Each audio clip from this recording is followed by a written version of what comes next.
Welcome मेरे प्यारे बच्चों, आप सभी का इस चैनल जिसका नाम मैथमेटिक्स विद राज है में स्वागत है।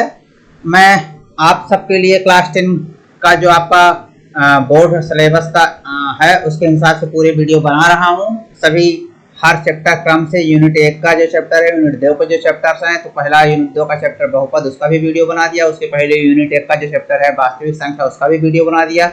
सभी वीडियो में शुरू से एक एक चीज हर चीज अच्छे समझाई है। कोई भी ऐसा क्वेश्चन नहीं है जो आपके परीक्षा में ना आने वाला। सब क्वेश्चन एक से बढ़ के एक हैं, सब मैं बता चुका हूं। और हर आज आप मेरा वीडियो देखेंगे और अच्छे से उसको समझ जाएंगे तो आपका 100% नंबर 100% पूरा मार्क्स गणित की पेपर में मिलना निश्चित है एनुअल एग्जाम में। तो इस प्रकार उनको जरूर देख लीजिए। अब जब आप उनको एक बार देख लेंगे तो आपको निश्चित रूप से हर चीज समझ में आ जाएगी क्रम से देख के। क्रम से सभी वीडियो देख के पढ़े हैं, क्रम से पढ़ेंगे तभी, क्योंकि हर वीडियो में पीछे वीडियो का कॉन्सेप्ट होता है। तो एक क्रम से पढ़ेंगे सब चीज आपको एकदम क्लियर दिख जाएगी। तो अभी जो मैं ले रहा हूं वो ये है कि दो चरों वाले रेखीय समीकरण। अब दो चरों वाले रेखीय समीकरण जब आपको समीकरण दिए हैं तो आप जानते हैं जब समीकरण दिए होते हैं तो फिर क्या होता है कि उसको हल करने की विधियां होती हैं। तो जब समीकरण आपको मिल जाते हैं तो हल करने की एक विधि है ग्राफीय विधि, दूसरी विधि है प्रतिस्थापन विधि,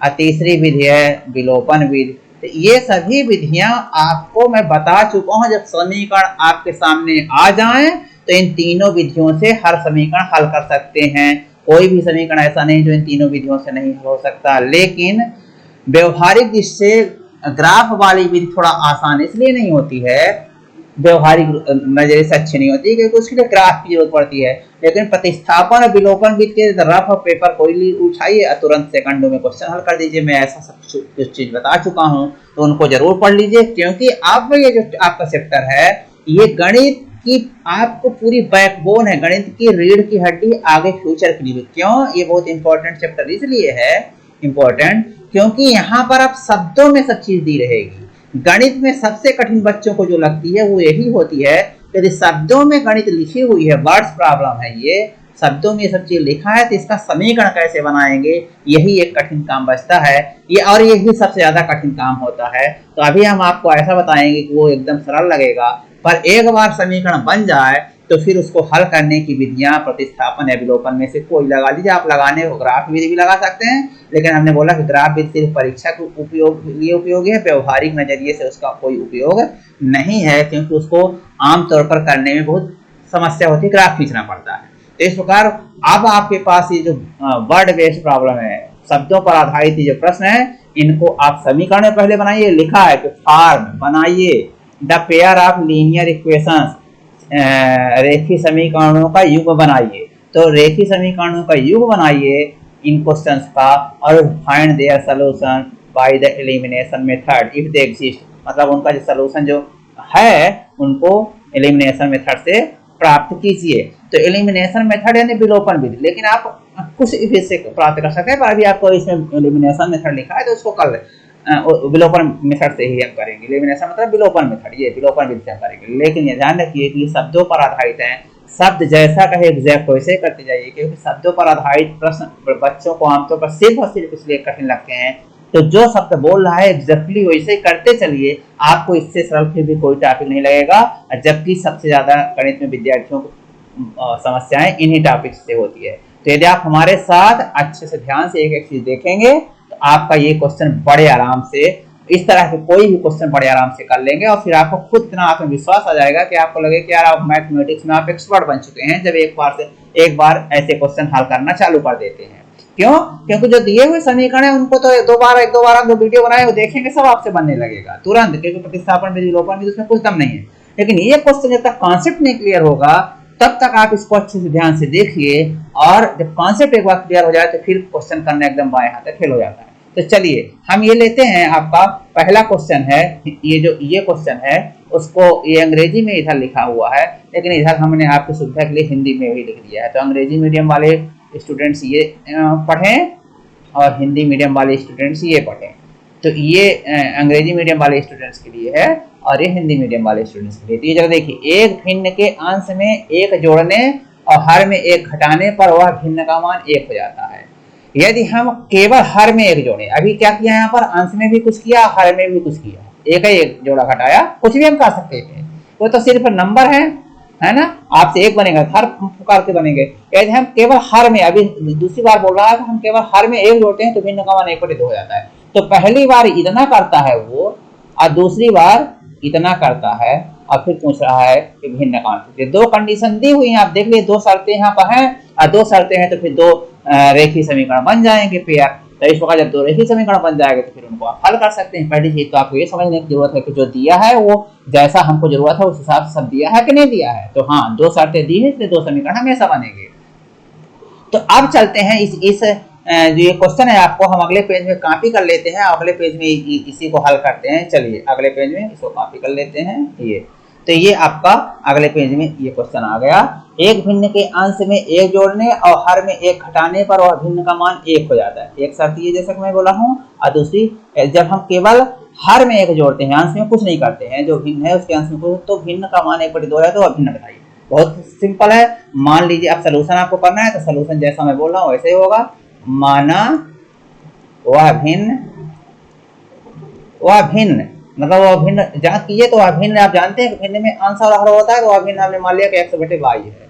अब जब x/y है तो यहाँ x हर है और x अंश है और y हर, ये तो जानते हैं, बहुत सिंपल बात है।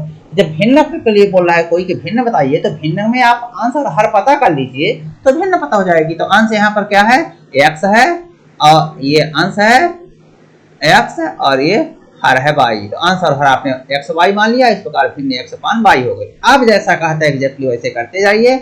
अब प्रश्नानुसार और फिर आपका समीकरण तैयार हो जाएगा। और हल करना आपकी जिम्मेदारी, क्योंकि समीकरण को हल करने का हम एक वीडियो बना चुका हूँ, एक छोटा से छोटा अच्छा से अच्छा वीडियो बनाया, इसलिए वो आपकी जिम्मेदारी। अब प्रश्नानुसार क्या कहता है, कह रहा है कि एक भिन्न के अंश में कोई भिन्न है, उसके अंश में एक जोड़ने पर भिन्न है ये, उसके अंश में एक जोड़िए और हर में एक हटाइए। तो जो भिन्न है ये उसके अंश में एक जोड़िए, अंश x+1 कर दीजिए और हर y-1 कर दीजिए, एक हटाइए। तो ये जो भिन्न है x+1 अपन y-1 ये भिन्न है, इसका मान लेकिन 1 हो जाता है, ये बोलता है। तो भिन्न का मान 1 में तब्दील हो जाता है। तो ये भिन्न का मान 1 में बदल गया। ये जो भिन्न आप पहले तो ये भिन्न ये थी, ये भिन्न 1 नहीं बन गई है, ये भिन्न 1 बन गई है, ये तो निकालना है आपको। लेकिन इस भिन्न में जब ये करते हैं, ये कुछ काम जो ये शर्त दे रहा है कि अंश में 1 जोड़ दीजिए और हर में 1 घटा दीजिए, तो फिर जो ये भिन्न हो गई ना, ये फिर से भी भिन्न है, 1 जोड़ने 1 घटाने पर। अरे भाई मान लीजिए कि भिन्न 7/8 है, तो 1 जोड़िए और 1 घटा दीजिए इसमें, तो 1 इसमें जोड़ेंगे तो 8 हो जाएगा, इसमें 1 घटाएंगे तो 8/7। लेकिन ये 1 नहीं हुई है, वो कोई दूसरी भिन्न होगी, लेकिन ये है तो भिन्न है। तो ये जो है 1 जोड़ने और 1 घटाने पर भी ये भिन्न रहती है, लेकिन इसका मान 1 के बराबर हो जाता है। ये पहली शर्त है, आपको ये लिख गया पहली। फिर दूसरी कह रहा है कि यदि हम केवल हर में, यानी हर में 1 जोड़ते हैं, तो हर y है, इसमें हम 1 जोड़ते हैं और अंश में हम कुछ नहीं करते हैं, तो ये जो भिन्न फिर से एक भिन्न है, तो इस भिन्न का मान क्या जाता है, 1/2 हो जाता है ये। और इस प्रकार ये 2 समीकरण हो गए। अब मेरे बच्चों, अब इसको थोड़ा सा सरलीकरण करके और अब समीकरण इसको आप हल कर सकते हैं। तो हम इसको समीकरण 1 को सरलीकृत करेंगे। सरलीकृत करना है, तो ये जरा देखिए, ये y-1 जो है हर में है, तो इधर जाएगा तो गुणा हो जाएगा 1 में, बटा में है, भाग में है, तो ये बचेगा x+1 equal to 1 into y-1। और इस प्रकार ये x+1 इक्वल टू 1 का गुणा करने पर वही चीज रहेगा ये। अब आप जरा देखिए, y जो इधर है ये इधर भेज दीजिए और 1 जो है इसको इधर भेज दीजिए, तो क्या हो जाएगा, 4 एक तरफ, 4 एक तरफ। ये समीकरण हल करने का बेसिक रूल है, मैं सब पीछे बता चुका हूँ, उनको वीडियो को जरूर देख लीजिए। तो ये y जो प्लस में है तो इधर आएगा तो माइनस में हो जाएगा। तो x तो वहीं रहा है, x को हम कुछ नहीं कर रहे हैं, लेकिन y को इधर ला रहे हैं तो माइनस y हो गया। अब बराबर क्यों, क्योंकि हम 1 को इधर भेज दिए हैं, तो ये -1 तो ऑलरेडी था पहले से ही, ये -1 ये -1 ऑलरेडी था। अब ये जो 1 है, ये वाला 1 है, ये जो 1 है,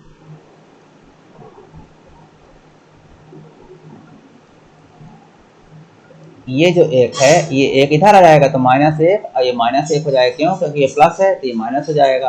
और इस प्रकार अब आप देखेंगे कि ये क्या हो गया, ax - y is equal to -1 और -1 गुणा नहीं है कि प्लस कर दीजिए, -1 और -1 2 हो जाए। ये सरलीकृत रूप हो गया। अब इसको और ऐसे आप समीकरण 2 को सरलीकृत करने पर नीचे आप लिखेंगे, मैं इधर लिख रहा हूँ, आप परीक्षा में सलूशन के हिसाब से लिखेंगे।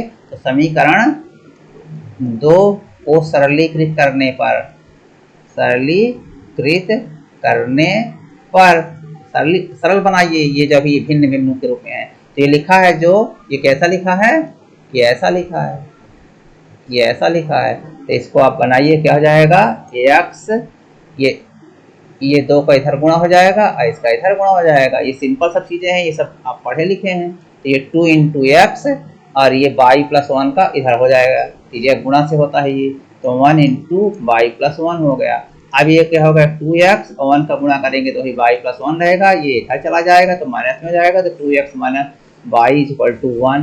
तो ये दूसरा समीकरण हो गया, ये दूसरा समीकरण और ये पहला समीकरण। तो अब आपके पास 2 समीकरण बन गए। इससे संबंधित आता है प्राप्त समीकरण, जो आपको बोल रहा है कि समीकरण पहले बनाइए। आपका जो क्वेश्चन था वो ये था कि पहले आपको क्या करना है, समीकरण बनाना है। ये लिखा है कि समीकरण बनाइए, तो ये समीकरण बना लिया आपने और फिर उसको एलिमिनेशन मेथड, विलोपन विधि से हल कीजिए। तो वो मैं सब चीजें बता चुका हूँ, वो अभी मैं नहीं करूंगा। लेकिन हाँ, आपको किसी तरह की दिक्कत है तो पीछे वीडियो देखिए, और पीछे वीडियो में यदि फिर उसके बाद नहीं समझ आता है तो पूछिए। लेकिन अभी तो हम ये समीकरण कैसा बना लिए। अतः प्राप्त समीकरण क्या हो गए, पहला समीकरण हो गया ये कि x minus Y is equal to -2, समीकरण नंबर ये 3, और ये समीकरण नंबर 4 है। और 2x minus Y is equal to 1, ये समीकरण नंबर 4 है। अब ये विलोपन विधि से हल करिए, 1 सेकंड में ये हल हो जाएगा, कोई दिक्कत नहीं आएगी। इसको यदि आप हल करेंगे तो x इज इक्वल टू -3 आ जाएगा। मैं ऐसे ही क्योंकि कॉन्सेप्ट क्लियर होने पर आप भी ऐसे बड़े आसानी से बता सकते हैं। तो ये कट जाएगा, x इज इक्वल टू 3 आ जाएगा यहाँ से। और फिर इसको यदि x इज इक्वल टू 3 रख देंगे तो 3 और ये 3 इधर जाएगा, तो x इज इक्वल टू 3 आ जाएगा और y इक्वल टू 5 आ जाएगा। ये जरा देखिए, तो ये y इक्वल टू 5 आ जाएगा। इस प्रकार ये भिन्न जो हो जाएगी वो 3/, इसको विलोपन विधि से हल कर लीजिएगा। बहुत आसान है, मैं वो तरीका बता चुका हूँ, सब पिछला वीडियो देख लीजिए और उसको हल कर लीजिए, है ना। तो ये हो जाएगा बड़े आराम से आपका सलूशन। तो ये 3/5 वो भिन्न हो जाएगी। आपका यही आंसर है, आपका यही आंसर है। इस प्रकार ये आप इस क्वेश्चन को बड़े आराम से सॉल्व कर सकते हैं। अभी ये तो एक क्वेश्चन था, अभी आप ऐसे ही इस क्वेश्चन की मैं हिंदी नहीं लिख पाया हूं क्योंकि हमारे पास जगह कम थी, लेकिन इस क्वेश्चन को भी आप बड़े आराम से कर सकते हैं। इसमें कुछ भी ऐसी चीज नहीं है जो आपसे नहीं बने, बस शब्द जैसा बोलता है वैसे करते जाइए। तो अभी आपको यहाँ पर क्या करना है, 5 years ago Nuri was twice as old as Sonu. 10 years later Nuri will be twice as old as Sonu. How old are Nuri and Sun? इसकी हिंदी में इधर इसलिए नहीं लिखवाया, कोई जगह नहीं है, पर मैं इसका बता देता हूँ। 5 साल पहले, मतलब आज से 5 साल पहले जब चर्चा होती है वो आज से होती है। तो आज से 5 साल पहले नूरी was twice as old as Sonu, नूरी सोनू की तुलना में 3 गुना उम्र की थी, सोनू से 3 गुना उम्र की थी। ये बोल रहा है सोनू की उम्र का 3 गुना थी। 10 years later मतलब आज से 3 साल बाद, 10 years later 10 साल बाद, यानी आज से 10 साल बाद, Noori will be twice as old as Sonu, Sonu की उम्र का 2 गुना हो जाएगी नूरी। तो how old are Noori and Sonu, अभी नूरी और सोनू कितने उम्र के हैं। ये क्वेश्चन बहुत फेमस क्वेश्चन है, और यदि आप चाहें तो आप बड़े आराम से इसको हल कर सकते हैं। ये कैसे, ये बोल रहा है कि नूरी की उम्र, मान लीजिए, चलिए मैं थोड़ा सा बना देता हूँ, माना नूरी की वर्तमान उम्र, नूरी की वर्तमान उम्र बराबर x, और कौन है, नूरी की वर्तमान उम्र x और सोनू की वर्तमान उम्र y, सोनू की वर्तमान उम्र,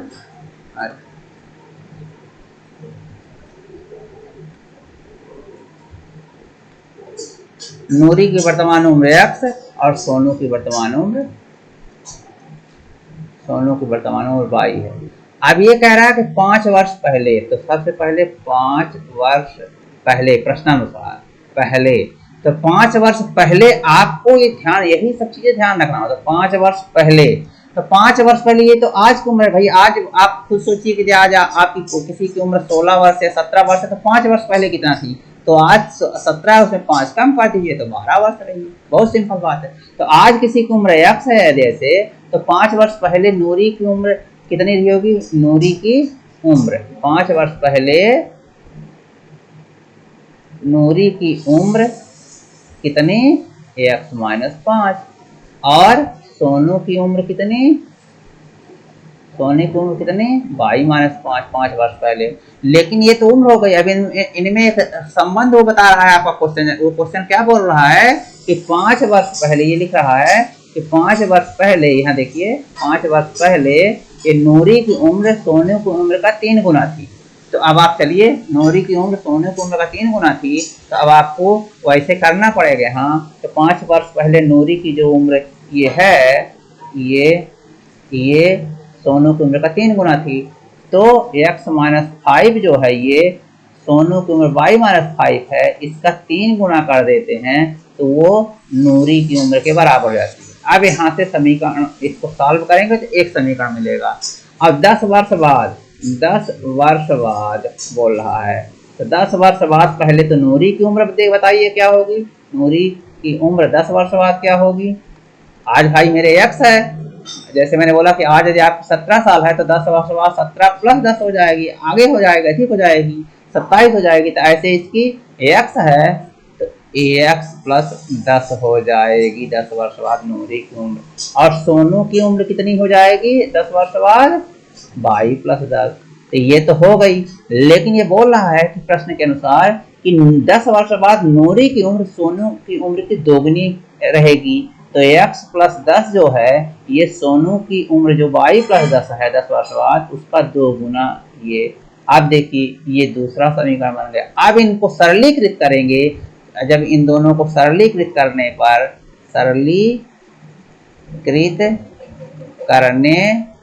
पर दो चरों का रेखीय समीकरण जो मिल जाएगा उसको विलोपन विधि से सरलीकृत करेंगे। तो इससे क्या चीज मिल जाएगी? इस वाले से x-3y क्या हो जाएगा? x-3y, ये इधर 3y हो जाएगा, इधर चला जाएगा, इधर -5, ये 5×15, तो ये -10 हो जाएगा। ये समीकरण नंबर 3 दे दीजिए, सरलीकृत आ गया इसको हल करने की स्थिति में। और ये होगा x -2y is equal to 10 दूना 20, इधर 10 हो जाएगा, ये 10 आ जाएगा। ये चौथा समीकरण हो गया, ये चौथा समीकरण। तो इस प्रकार यदि आप देखें इन दोनों को हल करेंगे तो ये जो y और x का मान आएगा, तो इसको पहले एलिमिनेशन मेथड सीधे x को हटा सकते हैं। मैं शॉर्ट में इसलिए कर रहा हूँ क्योंकि अब आपको हल करना है, तो आप विलोपन विधि, प्रतिस्थापन विधि सब बता चुका कैसे भी हल कर सकते हैं। लेकिन अभी ये बड़ा आसानी से हल हो जाएगा। तो x माइनस, यहाँ पर x गुणांक बराबर हैं, यहाँ पर x गुणांक बराबर हैं, तो इनको खत्म कर दिए, माइनस, ये प्लस और ये प्लस है तो माइनस, ये खत्म हो जाएगा।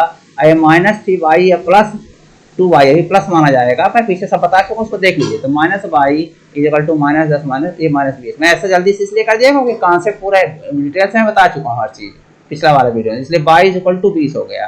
तो मतलब सोनू की जो वर्तमान उम्र है वो 20 वर्ष है। सोनू की वर्तमान उम्र 20 वर्ष है। अब ये जो वर्तमान उम्र है ये किसी एक, इनमें 3 और 4 में किसी एक में रख दीजिए, तो ये क्या हो जाएगी? दूसरी उम्र निकल जाएगी, वो जो है तो 50 वर्ष आ जाएगी। x इज इक्वल टू आप हल करेंगे तो 50 वर्ष आ जाएगी। किसी भी यहाँ पर ये जो y का मान 30 निकल गया है, उसको किसी भी यहाँ पर किसी भी समीकरण में रख देंगे, जो ये समीकरण बने थे इनमें किसी में भी रख देंगे तो आपका चाहे इसमें रख दिए चाहे इसमें, तो x का मान 50 आ जाएगा। मैं ऐसा इसलिए लिख दिया क्योंकि ये कॉन्सेप्ट क्लियर होने पर एक सेकंड में पता हो जाते हैं कि x y का मान क्या आएगा। आपको जो मैं कॉन्सेप्ट दिया हूँ विलोपन विधि से, उसको अच्छे से पढ़िए। यदि आप एक बार विलोपन विधि, प्रतिस्थापन विधि में एक्सपर्ट हो गए हैं तो आप फटाफट ऐसे आंसर बड़े आराम से बोल देंगे। और परीक्षा में तो हल ही कर देना, वैसे फटाफट बोल सकते हैं तो हल तो बड़ा आसानी से हो जाएगा। इस प्रकार मुझे उम्मीद है कि ये जो वीडियो है ये बहुत इंपॉर्टेंट क्यों है, क्योंकि यही गणित की आपकी पूरी बैकबोन, रीढ़ की हड्डी सेट करता है कि यदि आप जो शब्द, क्योंकि आपको पूरी गणित इसी के इर्द गिर्द घूमती है, आगे कितना भी गणित पढ़ेंगे, जो शब्दों के प्रॉब्लम हैं उनको समीकरण में बदल सकिए। तो ये जो हमने दो क्वेश्चन थे जो शब्दों पर आधारित थे, वर्ड बेस्ड प्रॉब्लम थे, उनको हमने शब्दों पर आधारित जो प्रश्न थे उनको समीकरण में बदलना सिखा दिया, ये फॉर्म बना दिया। और अब उनको जब बन जाए तो फिर आप, अभी तो आपको लिखा कि एलिमिनेशन मेथड से हल कीजिए, तो एलिमिनेशन मेथड से हल करना मैं पीछे वीडियोस का पूरी प्रोसेस कैसे हल किया जाता है वो बता चुका हूँ, और वहाँ तो बताया, यहाँ भी शॉर्ट तरीके से जल्दी से बता दिया इन दोनों के हल करने का तरीका कि क्या होगा। और इस प्रकार आप देख लिए कि ये बड़े आराम से ये क्वेश्चन हल हो जाते हैं। हाँ, अब ये जो है ये इनके ये लिखे हैं हिंदी में, मतलब इनको मैं अगले वीडियो में लेता हूँ, लेकिन अगले वीडियो में मेरा यही काम रहेगा कि मैं समीकरण बना दूं और समीकरण हल करना आपका काम रहेगा, क्योंकि समीकरण हल करना हर वीडियो में आसान नहीं होता है। मेरी उससे संबंधित वीडियो ऑलरेडी पड़ी है, तो उसको देखिए और समीकरण हल करना, चाहे विलोपन विधि, चाहे प्रतिस्थापन विधि, चाहे जैसा मतलब ग्राफी विधि से कीजिए। आपको कोई दिक्कत है कमेंट में लिखिए, हम आपको वो समस्या दूर करेंगे। ये वीडियो आपको अच्छा लगा तो सब्सक्राइब कर लीजिए, दोस्तों में शेयर कर लीजिए और एक लाइक कर दीजिए। इस चैनल को सब्सक्राइब करके हमारा सहयोग कीजिए। बहुत बहुत धन्यवाद।